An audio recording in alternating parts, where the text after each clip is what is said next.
Fitrianidia Pratiwi dengan NIM 857627507 dari UT Purwokerto. Di sini saya akan melakukan praktikum IPA yang berjudul telinga. Untuk kegiatan praktikum yang pertama yaitu percobaan kepekaan indera pendengaran manusia. Telinga.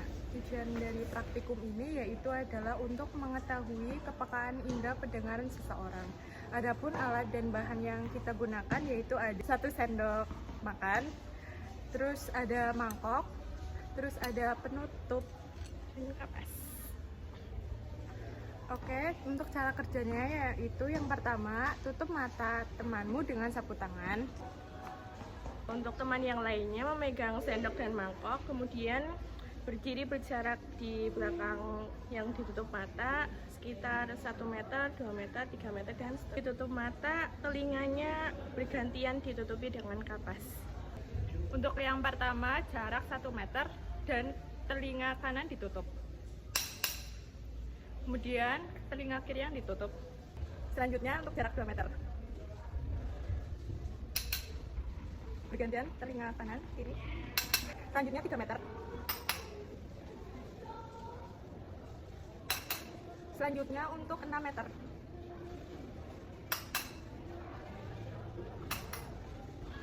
Untuk selanjutnya ada 9 meter. Dan yang terakhir ada 12 meter.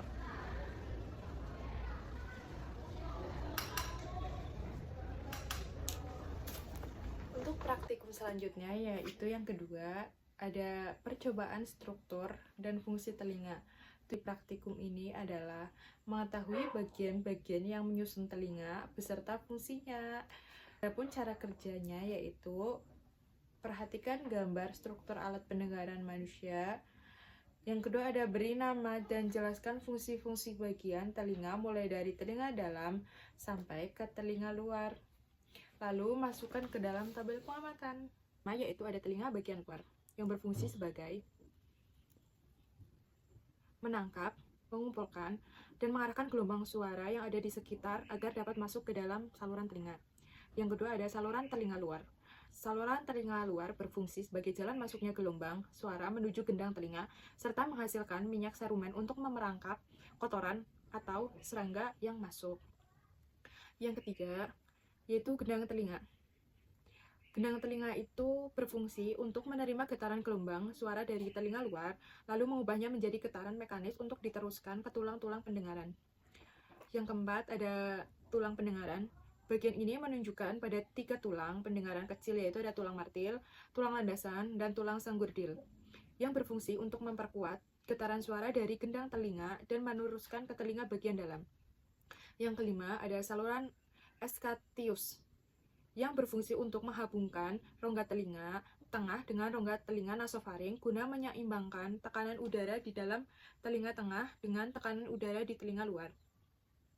Yang keenam ada saluran lingkaran. Yang keenam ada saluran setengah lingkaran yang terdiri dari 3 buah saluran yang berfungsi sebagai organ keseimbangan dinamis tubuh untuk mendeteksi posisi dan gerakan kepala. Yang ketujuh ada tingkap oval. Tingkap oval merupakan membran pembatas yang berfungsi untuk meneruskan getaran mekanis dari tulang sanggurdil langsung ke dalam cairan perilimfe yang ada di dalam rumah siput. Yang kedelapan masuk ke rumah siput. Rumah siput berfungsi untuk mengubah getaran mekanis dari telinga tengah menjadi impuls saraf melalui sel-sel rambut di dalam organ kortil yang peka terhadap getaran cairan di dalamnya. Yang terakhir ada saraf pendengaran.